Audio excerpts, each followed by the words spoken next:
Right, Dale here, and here's a summary of the lecture where we spoke about competition and blue ocean strategy.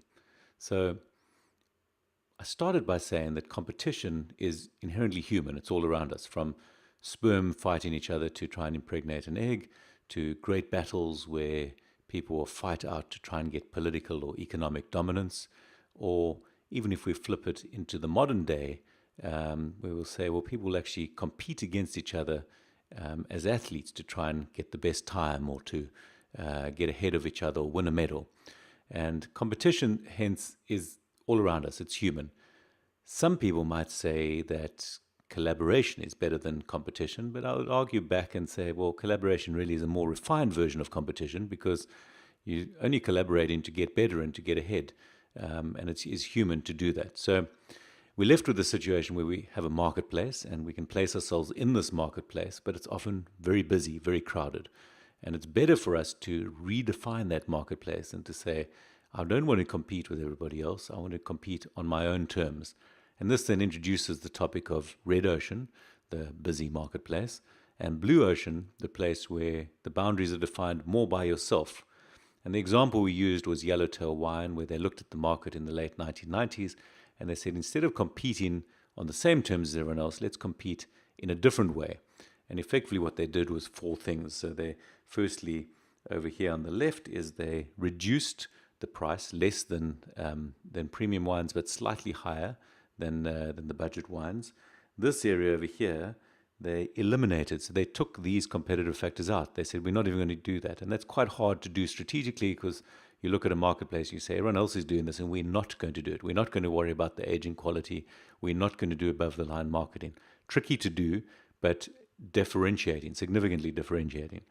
And then this area over here, things are reduced, so even lower than the budget wines, less complexity, less wine range, less emphasis on vineyard prestige.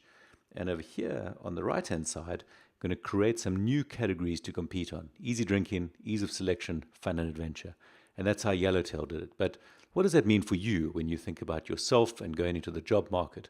And here we can look at Richard Bollet's Neanderthal job hunting system, where he describes companies typically start from within, looking to say, how do they fill a role? And they work out very gradually, trying firstly to see if anyone within the company can fill it, and then people that are trusted and known, and then friends of colleagues internally. And only later, right down 4, 5, and 6, will they start looking at CVs. And sadly, this is where you typically, if you don't find a blue ocean, is where you enter, where you are coming in and you're trying to place your CV into the market, and you're hoping that the companies notice you. And you can see actually the chances of the two linking up are very hard.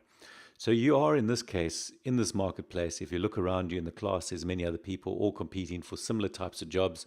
And it's very difficult for you to place yourself in this blue ocean compared to the red ocean. So what do? Well, we looked at some of the competitive factors, and I would expect you to argue both the competitive factors and what you do with them. But effectively, we're going to do those same four things. And the suggestion would be that we could raise some things, so we could do more of them. We could reduce some things. We could eliminate. And I said, well, how about applying for jobs without a CV? And you'll remember the possibilities that are there.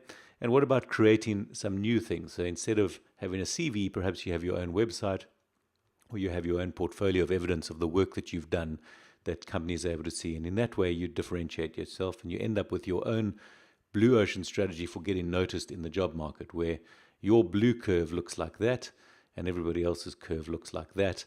And not important about who's high or who's low, but more important that it's differentiated and you're in your own blue ocean rather than being alongside everybody else in the red ocean. And that is the summary: blue ocean strategy and competition.